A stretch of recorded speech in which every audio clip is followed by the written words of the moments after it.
ছাদ বাগানি হিসাবে প্রত্যেকে চায় তার ছাদ বাগানকে খুব সুন্দরভাবে সাজিয়ে তুলতে এবং এখান থেকে প্রচুর পরিমাণ ফুল এবং ফলের দেখা পেতে। Hello friends, good morning. আজকের ভিডিও থেকে আপনারা দেখতে পাচ্ছেন ছাদ বাগানে বারবারাস চেরির যে প্রজাতি আছে সেই চেরি গাছের প্রজাতিগুলোতে বর্ষা নামতে না নামতে প্রচুর পরিমাণ ফুলের দেখা পেয়েছেন। এই মুহূর্তে আপনার ছাদ বাগানেও আশা করি এই প্রজাতির চেরিগুলোতে প্রচুর পরিমাণ ফুল আসছে। তবে এই মুহূর্তে আপনাকে বিশেষ কিছু পরিচর্যা করতে হবে। সেই পরিচর্যার মধ্যে অন্যতম পরিচর্যা হলো ফাঙ্গিসাইড প্রয়োগ করতে হবে। এই মুহূর্তে গাছেতে কিছু কীটনাশক প্রয়োগ করতে হবে। এই মুহূর্তে গাছে যদি ফল থেকে থাকে ফলগুলো আপনাকে হারভেস্ট করতে হবে। সর্বোপরি গাছগুলোকে পরিচর্যা করার জন্য, ভালো করার জন্য আপনার যা যা প্রয়োজন সব কিছু করতে হবে।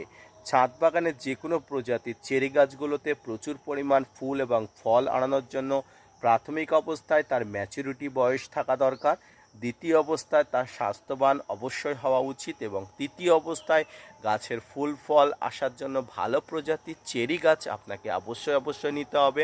শীত প্রধান অঞ্চলের চেরি গাছ আনলে আপনি গ্রীষ্মপ্রধান অঞ্চলে আনলে কিন্তু ফুল এবং ফল পাবেন না। আজকে এইভাবে কিন্তু চেরি গাছকে পরিচর্যা করুন এবং প্রচুর পরিমাণ ফুল ফল গাছ ম্যাচুরিটি আনার জন্য পরিচর্যা অনুযায়ী গাছকে কিন্তু দেখভাল করুন। ধন্যবাদ।